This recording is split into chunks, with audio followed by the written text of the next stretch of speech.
Greetings, listeners.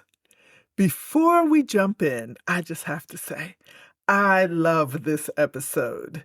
It's from the early days of the podcast, but it's such a good setup for where we're headed next.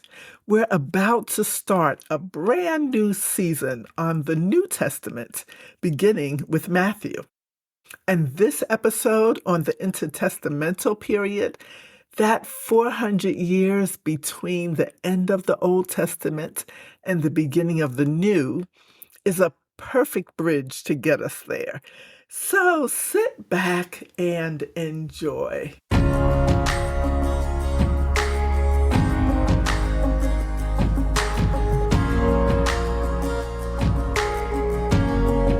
Wait a minute, what's going on here?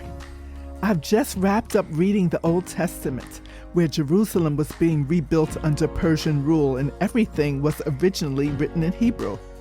Now I flip one page to read the New Testament and I find Rome is in charge and the New Testament is originally written in Greek. But what in the world happened in between on that one page that I flipped? Well, if you're as curious as I am, stay tuned to this episode of the Bible Basics Podcast, where we'll discover what happened between the Old and New Testaments. What happened during the Intertestamental period. Well, welcome everyone. I'm your host, Jackie Adewale, and this is the Bible Basics Podcast, where weekly we break down the Bible into understandable, bite-sized chunks. Okay, let's set the scene. Imagine you've just finished reading the Old Testament. You've witnessed the stories of creation, Noah's Ark, the Exodus, the reign of King David, and so much more. Jerusalem and the Second Temple were being rebuilt, and the world superpower at the time was Persia. All of this content was originally written in Hebrew, the language of the Jewish people. Now, you flip over one page and start reading the New Testament, beginning with the book of Matthew. Suddenly, you're in a different world. Rome is in charge, and you find out the original texts are all written in Greek. The Second Temple seems to be far more functioning than it was at the close of the Old Testament. There are groups like the Pharisees and Sadducees that aren't mentioned in the Old Testament. It's a bit like going from one movie to another with an entirely new cast and setting. So what happened during this gap? What was going on during the intertestamental period? That's the way we describe the period between the Old and New Testaments. Well, let's dive in and find out. First, let's understand the time frame.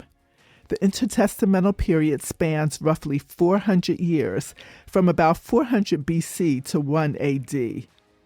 This period isn't covered in the books of the Protestant Bible, but it's crucial for understanding the context in which the events of the New Testament took place.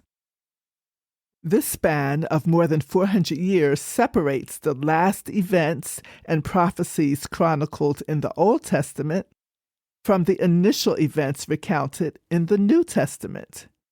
It lasted from about the prophet Malachi's time to the preaching of John the Baptist.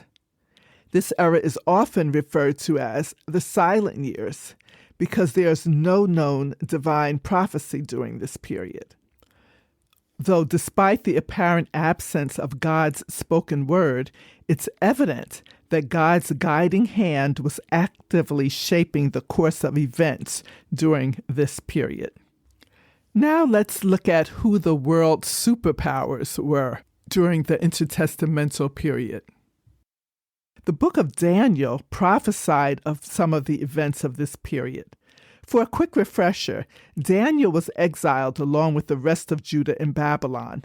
While interpreting dreams for the king of Babylon, Nebuchadnezzar, Daniel prophesied the rise and fall of the world's superpowers, Persia, Greece, and Rome. Over a century later, during the intertestamental period, these events began to happen. So as Daniel foretold, there was going to be a transfer of control over the land of Israel from the Persian Empire to Greece and subsequently to Rome. The Jewish people were under Persian rule for approximately 200 years, starting in the 6th century BC. Recall, as we read in Ezra and Nehemiah, the Persians took over as the world power from the Babylonians. During this period, the Persians permitted the Jews to return to their homeland, engage in reconstruction efforts, and practice their religious worship at the Jerusalem temple. In the 4th century BC, Alexander the Great of Greece and his armies swept through the known world, including the lands of the Bible. His conquests led to a widespread Hellenization of the region. Hellenization means the influence of Greek culture, language, and philosophy. This Hellenistic influence had a profound impact on the Jewish people. Alexander the Great dealt kindly with the Jews. He permitted them to observe their laws, and he granted them exemption from paying tribute during sabbatical years. That was once every 7 years, we see in Leviticus 25. When he built Alexandria in Egypt, he encouraged the Jews to settle there and gave them privileges comparable to his Greek subjects. Many Jews began to adapt Greek customs and even spoke Greek. However, they also held on to their religious traditions and beliefs. Following the death of Alexander, the area in which Israel was situated, specifically referred to as Judea, experienced a succession of rulers until Antiochus Epiphanes assumed power. Under the rule of Antiochus Epiphanes, the Jewish people were severely persecuted. He removed priests and even went to the extent of defiling the temple with impure animals and a non-Jewish altar. This oppressive regime eventually led to a Jewish uprising called the Maccabean Revolt. The era that ensued was marked by violence, warfare, and internal conflicts. The Greek influence continued in Israel until the 1st century BC. Then there was another shift, as prophesied by Daniel. Rome began to assert dominance in the Mediterranean. Around 63 BC, Pompey, a Roman general, conquered the region and established the authority of the Caesars. Subsequently, the Roman authorities appointed members of the Herod dynasty as rulers over Israel. The Herods were responsible for governing both the Jewish population and other inhabitants of Judea. The New Testament mentions several Herods, including Herod the Great, who tried to have Jesus killed as an infant, and Herod Antipas, to whom Jesus was sent for his trial before his crucifixion. During this period, a blend of Jewish, Roman, and Greek cultures shaped society, resulting in a fusion of influences. This clash between Hellenism and Judaism gave rise to a number of Jewish sects. The Pharisees, for instance, were known for their dedication to the strict interpretation of the law. They sought to make their understanding binding upon all Jews. They even added their own laws to the law.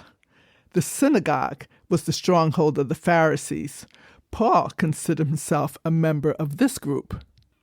Then there are the Sadducees, who denied the authority of tradition and looked with suspicion on all revelation later than the Mosaic Law. They denied the doctrine of resurrection and did not believe in the existence of angels or spirits. They're largely people of wealth and position. In the New Testament times, they controlled the priesthood and the temple ritual. Other groups emerging from this period include the Essenes and the Zealots.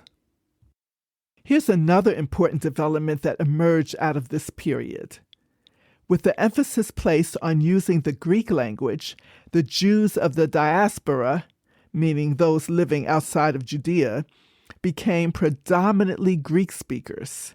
This led to the creation of a Greek translation of the Hebrew Bible called the Septuagint. It was created during the 3rd century BC in Alexandria, Egypt. It allowed Greek-speaking Jews and non-Jews alike to access and understand the Hebrew Scriptures. Legend has it that 70 or 72 Jewish scholars were responsible for the translation and did it in 72 days. That led to the translation being named the Septuagint, the Latin word for 70. The Septuagint played a significant role in the spread of Jewish scripture and thought. So now let's pull it all together.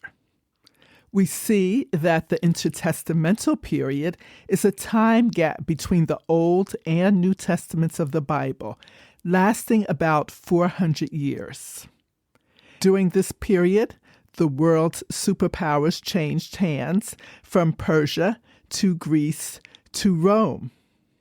Also during this time, important things happened in Jewish history, like the influence of Greek culture, severe persecution, the Maccabean revolt, the Old Testament in Greek, and the rise of different Jewish groups.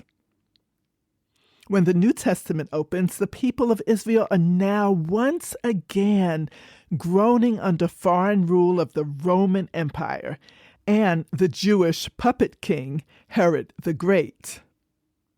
Amid this setting, God broke 400 years of silence with the announcement of the coming of Christ, and the intertestamental period came to an end. Thank you for tuning in. If this has been beneficial to you, please share it with others, subscribe or follow. And all of you Apple Podcast listeners, drop us a review.